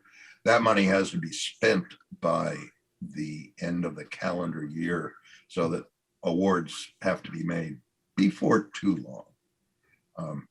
So we'll cover those bases if and when they come. Anything else on that? Nothing. Discussion items C, subdivision rules and regulations update. All right, so I have a little, if Chris, you could let me share my screen. I've got my slideshow teed up. I won't go through all of the slides. I don't need it because a lot of it's just repeats what we already know, but there are a few interesting things to discuss here. And there we are. So we've got on the rounding radius at the pavement edge versus the right-of-way edge. there are two questions that I'm trying to answer here. One, we've talked about the impact on lot frontage and spacing of intersections. But the point that I had been missing in the previous presentations, previous rounds of discussion is the second question here.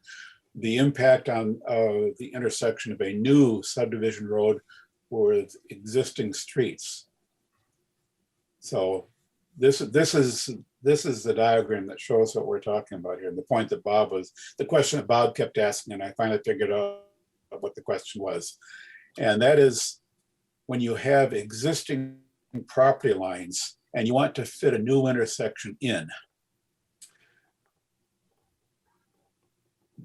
there you got sort of two possibilities. One is that your existing property lines were drawn with a corner radius that fits the requirements.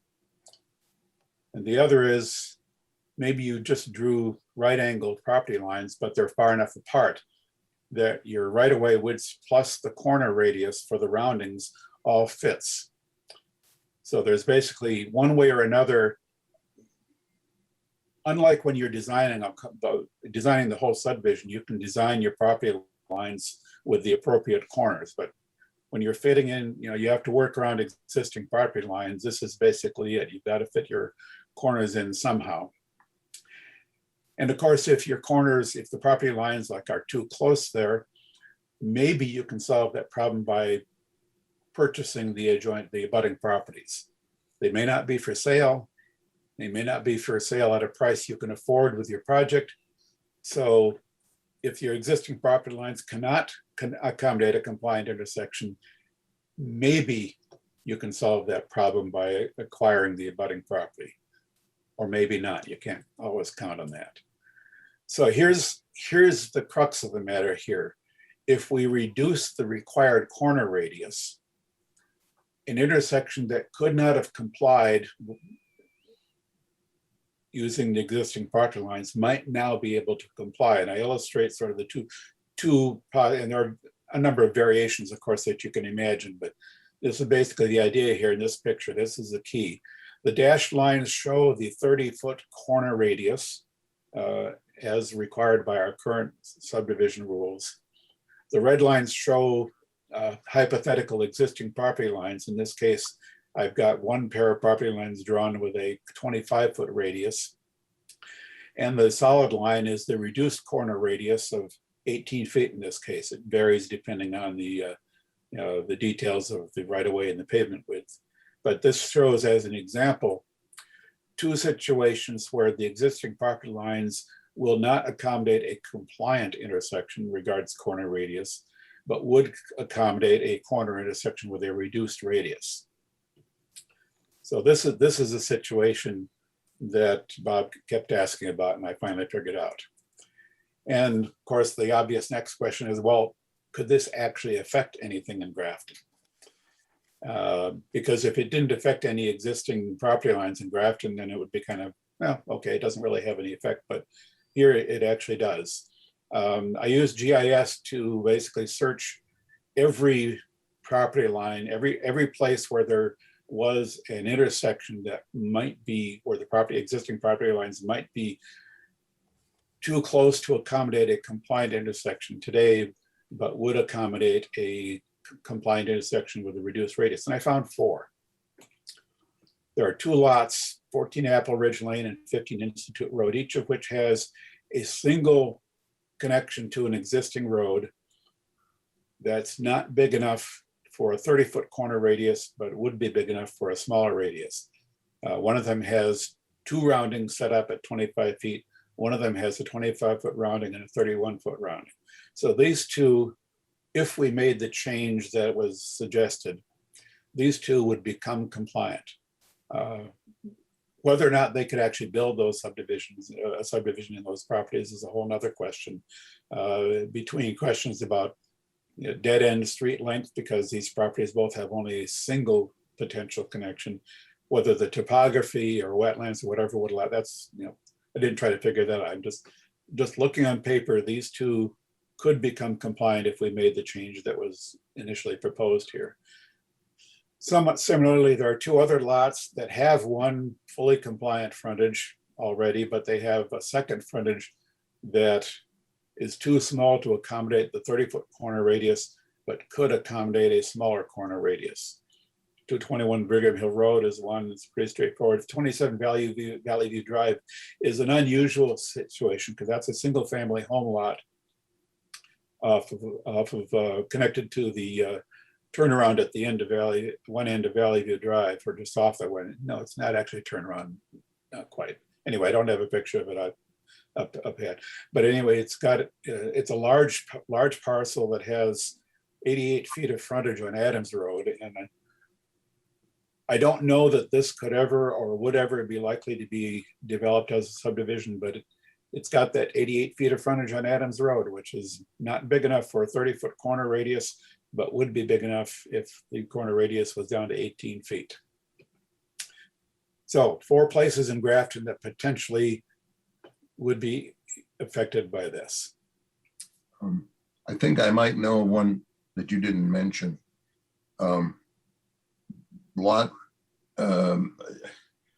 Maple Ave, just before the town line, that came before us, and this was an issue in connection with that.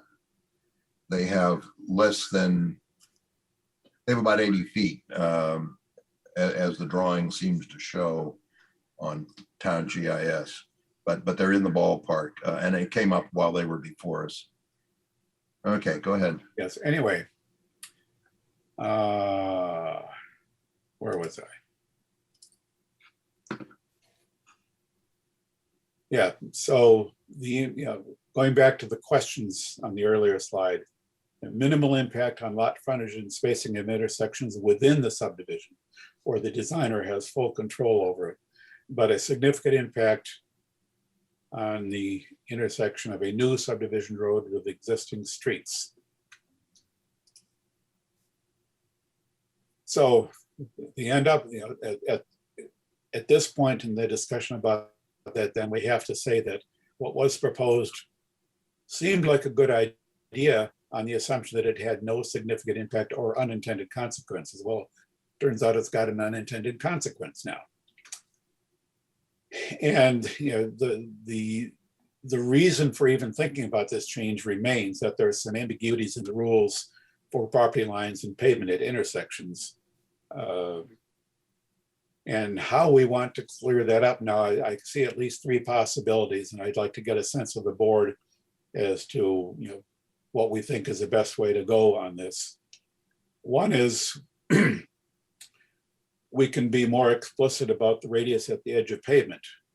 And the reason, that goes back to the requirement that there be a constant distance between the edge of pavement and the edge of right-of-way.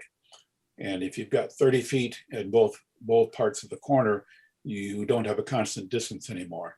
So we could say, well, you realize, you reader of these rules and regulations, that a 30-foot radius at the edge of right-of-way means a 40-some foot radius at the edge of pavement.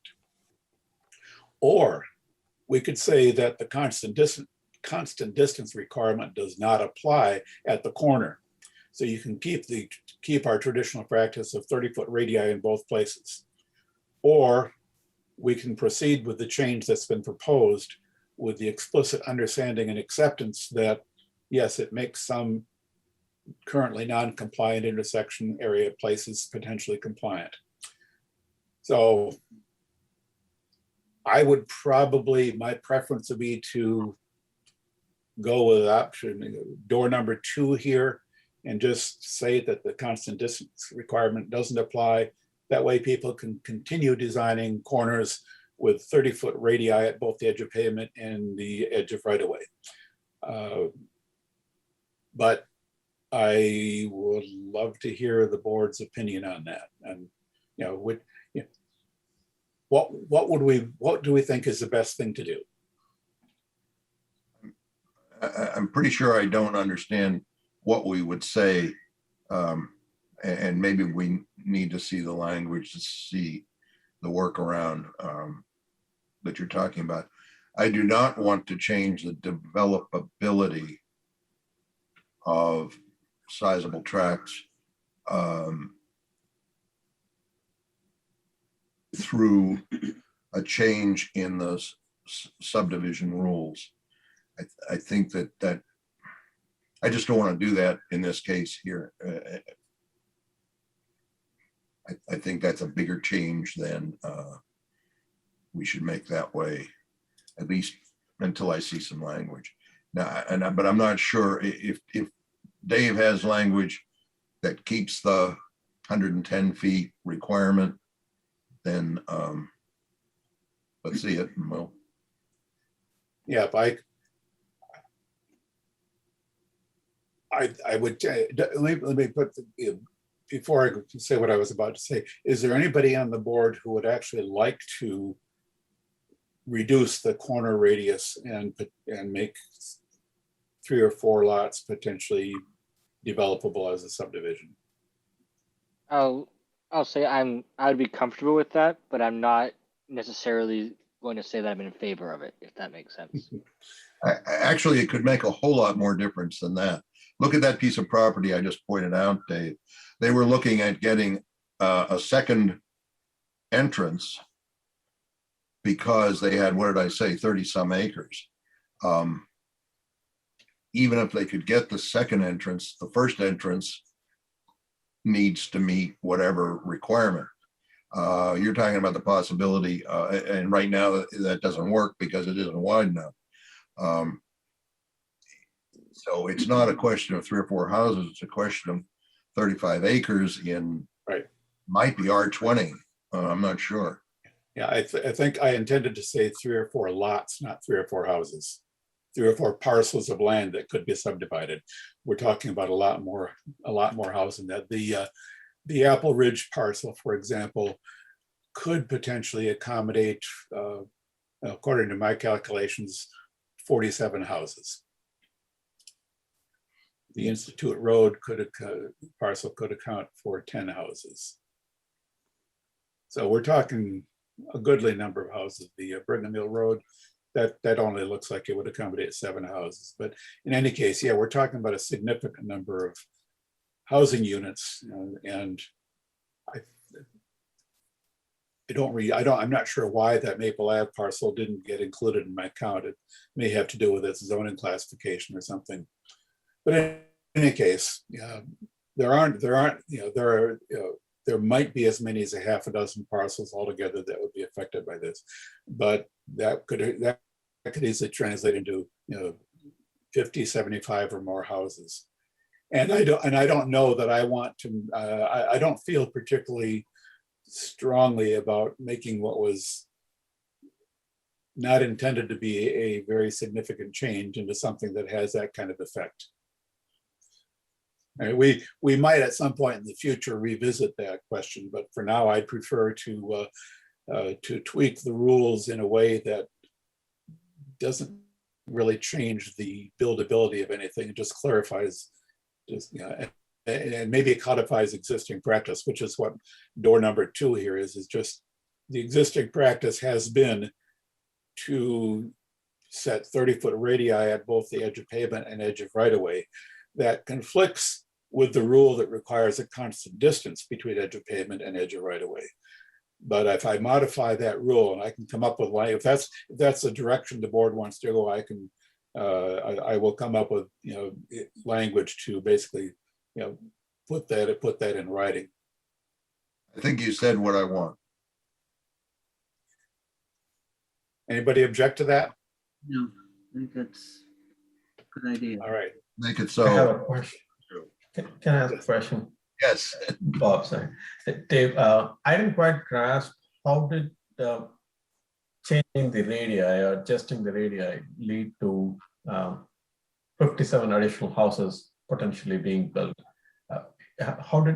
What's the correlation? That's the part I didn't really grasp. I didn't understand the question. Did you, Dave? Not quite clear. So when you said that 57 additional houses could be built, right? If we, by adjusting the radii, right of way and the curve, whatever is the radii. What's the correlation by adjusting this to 30 feet leading to additional houses. Yes, so that gets back to this, the situation in question. If, for example, the lot that looks like it could accommodate as many as 47 houses has it's the description here on the left-hand side describes that exactly. That's a lot. Where was that?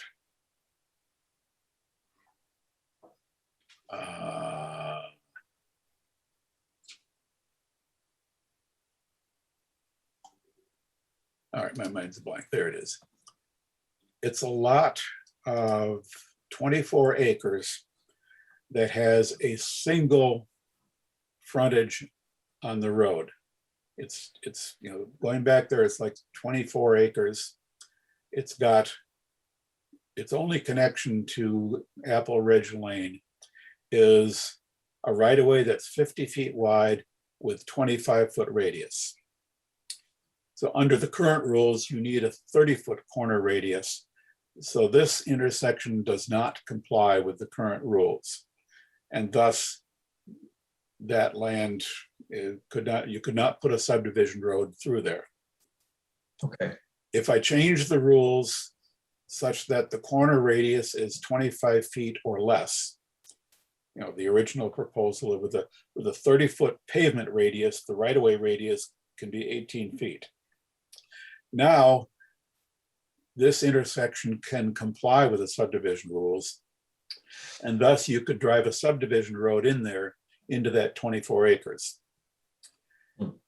Now, you might not be able to develop all that 24 acres because your subdivision road will probably be it would be a dead end in any case because you've only got the one intersection. So you've got a dead end road going in there. And with a 500-foot dead end road, you're probably not going to be able to fit 47 houses along that road. So the actual developability of that parcel would be less than the theoretical maximum of 47 if we were to allow a much longer dead end road, which we don't typically do. But this is the key right here, is that this property could not be, you could not put a subdivision road in there with the 30-foot right-of-way radius on the corner, because you've only got a 25-foot right-of-way radius on the corner. Wonderful. Thank you, sir.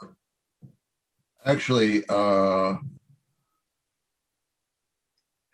I think you're talking about, well, on the GIS, you're talking about lots 26A off of Apple Ridge towards the eastern end of it.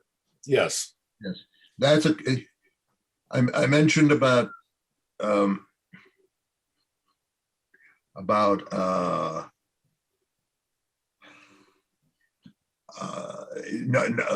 long-lasting, not looked at legal things.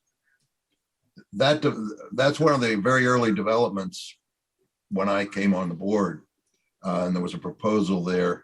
And as I recall, there was talk of making a connection on that lot plus lot 27, which ends on East Street. But I think, let me see, I think that one also has the same issue of, yeah, width. Width at the access. And that one has something, it has a situation here with one rounding. Well, not, okay, that one would work. That I don't know. I'm measuring and it says 160 feet, but then the drawing says 69. In any case, if the two lots are combined, you have some large amount of land there that could be developed. Right. That goes back to the point that you might be able to solve a non-compliance intersection problem by acquiring an additional lot. And all I looked at here was what the existing lot configuration would accommodate. And by the way, the GIS on that particular lot is not accurate with respect to the roundings. That's not unusual. Okay. Okay, no, the yeah, no, the East Street connection is 61 feet. So the width of the access also makes a difference there. But in any case, there's a lot of acres back there. And so this came up way back at my, early on my time on the board. And we did a denial and there were appeals. And after 8 years of inaction on the appeals, it was dismissed. And then the property owner came back and said, my lawyer didn't do his job and got a court to reinstate the whole process. Yeah. But a good bit has not ever been built there. Yeah, that east, the GIS measurement of the frontage of that East Street parcel is 60 feet. Mm-hmm. Okay, so anyway, that's the story. Even with the reduced corner radius, that doesn't even come close. Yeah, but it comes closer. In any case, that's where these things do show up. Yeah. And how many, I don't know how many acres this is. Oh, 15. There's another 15 acres back behind 7 Rear Institute Road, also adjacent to that, and some other land. So there's a big chunk in there. And I don't think, maybe development there is good. Maybe it should all be affordable for all I know, but it shouldn't, that decision shouldn't get made through us doing a subdivision rules change. This is not an effect I wanted to see out of these. This was supposed to be little more than a housekeeping thing, and it turns out to have an unintended consequence, which I'd like to avoid. So I say, unless someone objects, write it up. Let's see what you say and see if we can find any unintended consequences in it. Yeah. Well, I think what I'm now proposing to do is unlikely to have any unintended consequences because it is a codification of existing practice. Right. Where existing practice actually technically conflicts with the existing rule. Anyway, I'd like to see it written up so we can see, because you said you got to be pointing back at exactly where the right place is that you're pointing back to. Yes. Okay. Yes, with a sense of where I think we're all agreed and go the direction we're all looking to go is we don't want to have any surprises. Anything else? My position is going to be, let's just make existing practice fully compliant with the rules. Yeah. Okay. And that should be an easy enough thing to do. Yeah. Well, make the rules fully compliant with existing practice. Yeah. That's not. Does anybody else have anything else on this? Yeah, so that's on intersection radius. I think we're going to keep that pretty simple. And on the intersection separation, the one thing that you guys asked for, I'm not going to go through everything here, but we were interested in seeing some examples of the various measurements. So going back to this diagram here, there's 3 measurements that we wanted to look at. The same side separation, the opposite side offset, and the major street intersection separation. So I've got some examples of the opposite side offset. That's that minimal distance that we think is necessary in order to avoid traffic conflicts as they're pictured here. So we've got a couple of examples here. East Street between Prospect and Harrison, we've got 125 feet. That's sort of the bare minimum that's probably acceptable. And I'm referring again to the commonly accepted practices as exhibited by numerous other town subdivision rules.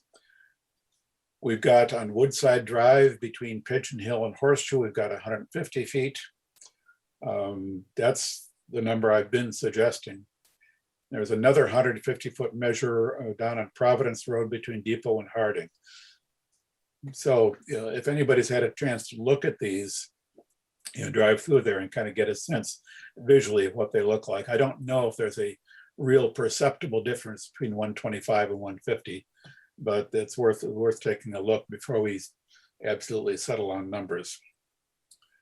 The three sides of a lot, the same side separation. I've so far written this up as 250. 300 is also a fairly commonly used number. So here again, looking for examples. Another one on Woodside between Westview and Crescent, that's about 250 feet. Millbury Street between Fitzpatrick and Blanchard is about 300 feet. So there's again, it doesn't seem like a whole lot of difference between 250 and 3, but we have to pick a number. And so there's a couple of examples out there. And I'd mentioned these last examples for the intersection separation on major streets, mentioned those last time around. Over on Milford Road, there's a series of intersections that are all generally 600 or a little bit more apart. On Pleasant Street, there's another series that are, a lot of them are 500 feet apart. And I remember from driving through them, my impression is either one of those numbers would be acceptable to me. And finally, just as an example of what we probably don't want is a 300 feet on Worcester Street between Hitchings and Usher, and between 350 between Snow Road, Harris Road, and the Stop and Shop intersection. So those are examples of numbers that are almost surely too short for a major street. So that's just, if anybody was prepared to suggest some preferred numbers tonight, you might want to, if you haven't already had a chance to, to drive through those intersections and get a sense of what numbers you would prefer. So what I've got written up here is 150 feet for the opposite side, and that's the same numbers I've been presenting before. 250 on the same side and 500 feet on the major street. We just need to pick the numbers that we're all most comfortable with. So unless I do, if anybody would like to suggest something that we can nail down tonight, fine. Otherwise, we can nail it down next time around, because we have also got the radius of language to nail down. Kind of happy with what he's done, but You can say that. You're allowed. am I? Yeah. Oh, okay. As long as I give you. I permission to say. actually like this wording a lot, and I'm perfectly happy to go with that. Yeah. Yeah. I was going to say the same, that I'm happy with these numbers, and I'm familiar with at least a few of those sites that Mr. Robbins has identified. Yeah, I thought Justin might be somewhat familiar with the Woodside numbers. I don't know, just a vague feeling of mine. So, so for now, I'll stick with those numbers. If anybody has any second thoughts, well, we can always revisit them, but for now, I'll assume that these generally look good. And I will come up with the appropriate wording for the intersection radius. And I probably have some other items that I want to now that I think we've got this one pretty well nailed. There's a few other items left before I will consider the work to be reasonably complete. There's one, the one sort of elephant in the room is some questions around dead end streets, and I still haven't fully articulated some thoughts about that. Overall, my opinion remains that dead end streets generally should be avoided. It's much better to have through streets.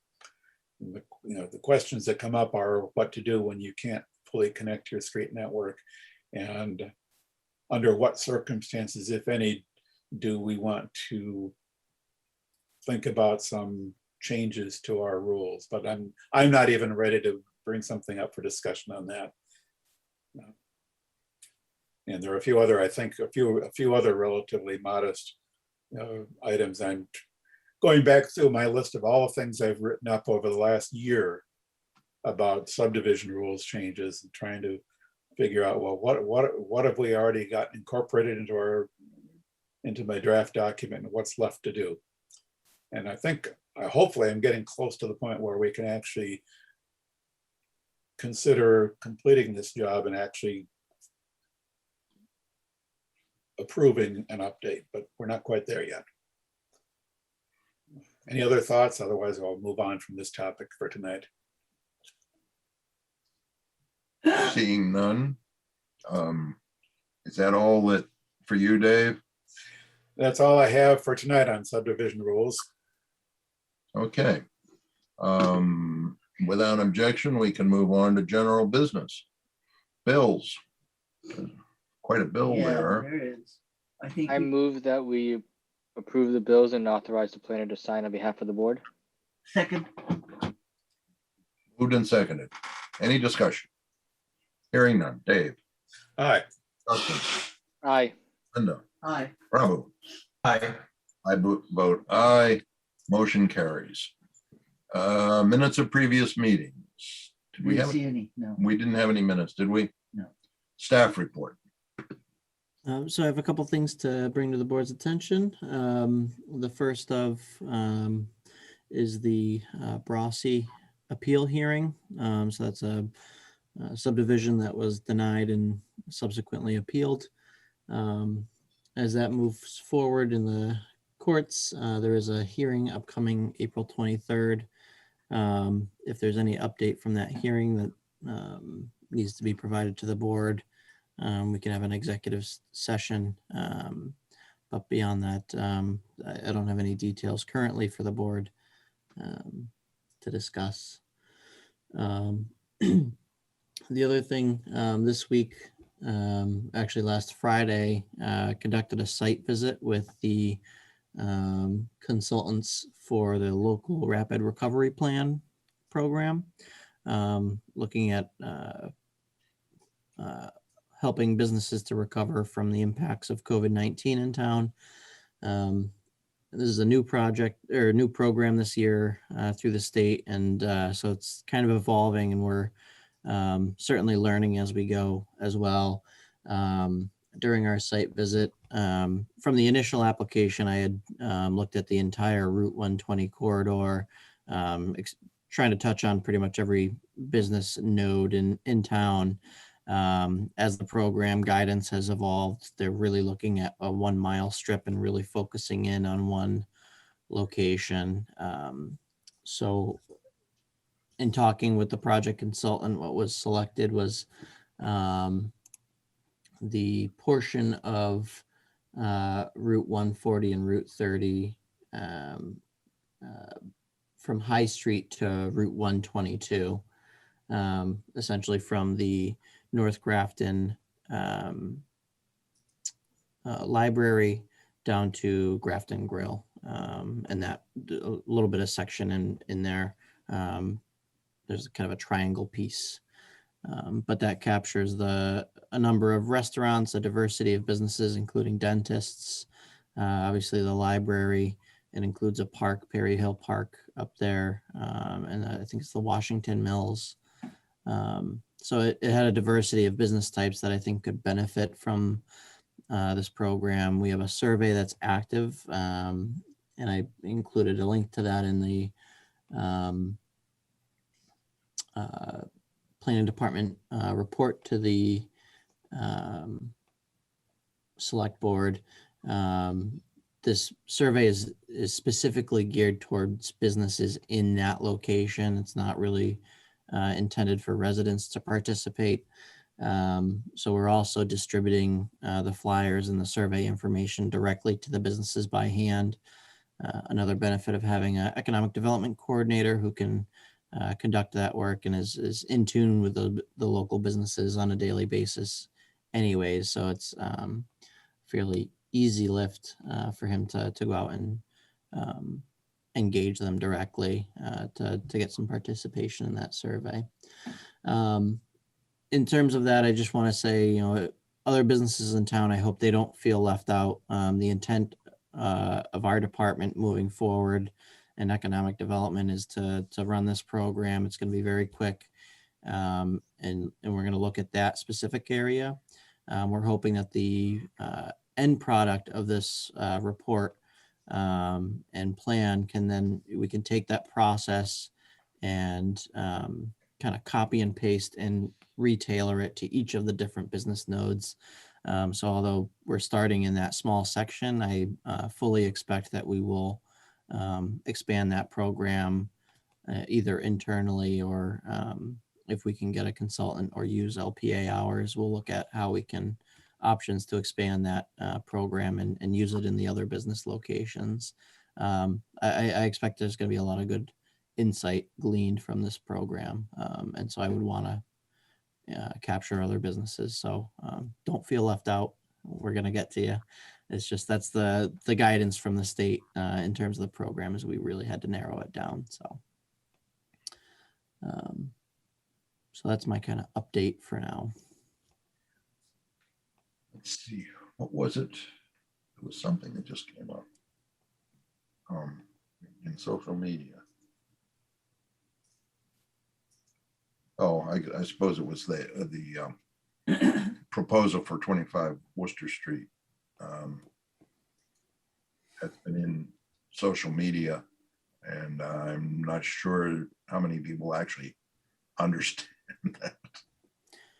Yeah, so the proposal for 25, or I hesitate to call it proposal, the Affordable Housing Trust currently is reviewing 25 Worcester Street to look at potential projects. They're definitely at the conceptual level, looking at what can be located on the site, what would fit, what would work with the character of the community. They've looked at some of the maximum development potentials. Definitely have received comments from the public looking to scale that back or adjust the community character.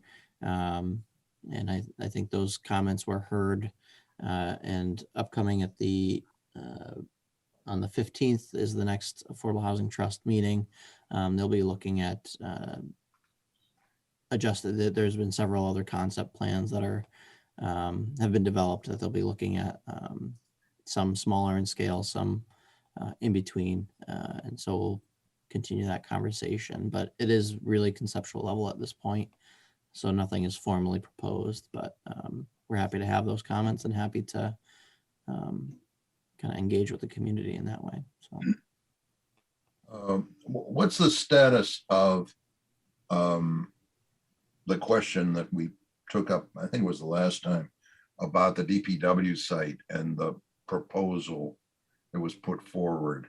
Remember, we wanted to see if we get some further information, like renderings of the let us judge the massing and whatnot. I think the selectmen have talked about that one too, and I haven't heard anything more from us.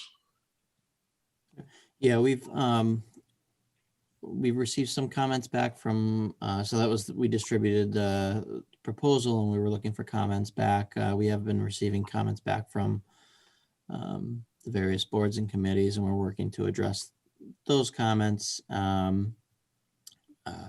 will, there were some conceptual plans that were included in that proposal, but I have not, I apologize, I haven't yet reached out to get actual renderings of like a 3D rendering of what that would look like on site, and in terms of the massing of the other structures surrounding, but I will reach out and see if that's something that's doable. Recall that I'm concerned that we not just let the proposers pick whatever view suits them when we're looking at renderings, because I know how to find the best angle to make it look, you know, more acceptable. I want to be able to move around or have something that shows what 55 feet of a big block of building with a whole lot of people in it would look like, so that we can adequately talk about it and judge whether it is. It strikes me as something we might want to be concerned about in talking about this. Okay, anybody else? Anything else on that? If not, correspondence. I notice there is a letter in our 20 Milford Road. Hmm? 20 Milford Road. So, about Chair. 20 Milford from 16 Milford, I guess. Yep. So, Mr. Chair, if I may, so that was actually part of in discussing with the building inspector. We have received a number of noise complaints for that property from residents. I have reached out to the business owner, and I discussed the hours of operation that were included in their permit, which was just last year issued. And so they're well aware of it. The business has, their claim is that they're operating within those hours. They're aware of those hours and have been doing so. The hours are between 6 a.m. and 7 p.m. So I made them aware of it. They said that they are complying with that. The residents, or a number of residents, have said that, to the contrary, that is not being followed, that very late at night, 2 a.m., 3 a.m., trucks are operating on site and using their tailgates. I'm very hesitant to get into a he said, she said type of situation between two private parties. But obviously these complaints are coming in, and there's I have no reason to believe one or the other. And so my recommendation was to have the residents formally submit comments to the board, and then we could have a discussion at the meeting and decide one course of action, maybe to bring the business, invite them to a planning board meeting as a discussion to formally discuss the hours of operation. It's difficult without having, from the police reports, by the time the police arrive on site, there's no one operating there. So it's difficult without explicit evidence to say one way or the other exactly what's happening on site. So Is it the planning department or the planning board's job at this point, or is it maybe the zoning officer? So I would say that in a technical sense, it's a matter between two private parties. And it becomes a police matter. Where the planning board does have some teeth would be in enforcement of the hours of operation that are explicitly in the decision. If we feel that those are being violated, we can work towards enforcement on that. But again, I just caution that without explicit evidence, it's difficult to enforce, I think. But that's our job, not the zoning officer's job, because that's a requirement that's in a permit, especially. Yeah, I believe it would be a tandem effort between the planning department and the building inspector. Yeah, it's really not the planning board. Yeah, the building inspector is the zoning enforcement officer. Yeah. In Grafton at the moment, yes. Yeah. Yes. And if they're breaking a law, it then will go under the. It's not a law, it's a provision of their Okay. permit. Oh, okay. And they're, that's part of the zoning for their property. But I thought that even in a town, there are quiet rules, quiet laws. Yeah, no, Not in Grafton. Hmm? My understanding is there's no noise ordinance in Grafton. Oh, I didn't That's realize. We don't have a town noise bylaw. Some folks would like us to have one, but I don't recall that one's ever been proposed, has it? It's been discussed a little. One of the early things for me on the planning board was up on Creeper Hill Road. And it had to do with noise. One side had a residence and the other side had a business that was grinding plastic in the middle of the night where the door is wide open. And we had a field visit up there, and one of the neighbors even brought a sound level meter with him. But then at that point, the conversation was that we didn't have explicit noise ordinances. And Okay. that would be a general bylaw, wouldn't it? Yeah. Yes. So it's somebody else's problem. We have enough work to do without something like that. Oh, I think we should be finding more Select work to board. do. Select. Well, we might be able to say, hey, select board, we heard the, blah, blah, blah. Okay.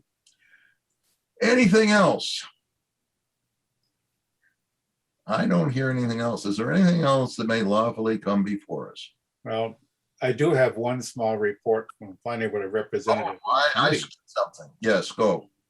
The Open Space and Recreation Plan Committee, we were able to present the plan to the select board last week, ask for the select board's letter of support. We received the select board's letter of support. Chris, did you actually send that up to Mimi? I believe so, and I'll Okay. follow up. That would, if you did, I wasn't CC'd on it. But I know Mimi was anxious to get it last week because she started work this week out of Pioneer Valley. But in any case, that was the last piece that needed to go into the open space and recreation plan to get it submitted back to the state and hopefully accepted, which would then render Grafton able to receive certain grants if we should ever happen to apply for them. So that's basically done. We start work on updating the plan tomorrow. No, not quite. But during the discussion with the select board, we did talk about following up on the plan and maybe actually seeing to it that we follow the action plan and do something. So right now, it's at least tentatively set for a select board workshop in May to start talking about how we as a town go about following up on the action items in the open space and recreation plan, some of which are assigned to the planning board, at least in part. So we will hear more from that as time goes on. But for now, the actual plan that we first started updating way back in 2014 is now complete unless the state sends it back to us for more work. Okay, are there any other reports from planning board representatives on town committees? Yes, Bob. Regarding the library building, it's progressing well. We are still on target for the June timeframe. Last time when we met, Andy presented a report, the job cost report, and that showed about we are just under 77,500 against the approved project approved cost. That said, there was, I think Doug was the other gentleman, there was some additional donations up to 150,000, 200,000, some number that is being already committed or is in the process of being committed for the library. So we are drawing very, very close to what was the approved budget for the project. But Andy had some, I believe, had an action item to go back and check a few other points. So by next meeting, by next month, when we meet again, we will have a much clearer picture. Are we in the red? Are we good to go? Will we come to a screeching halt? All things, all options there. Okay, anybody else? Anybody else? In that case, now is there anything else that may lawfully come before us? Move to adjourn. Second. Moved and seconded to adjourn, not debatable. Dave, Aye. Justin, Aye. Linda, Aye. Prabhu, Aye. I vote aye. We're adjourned.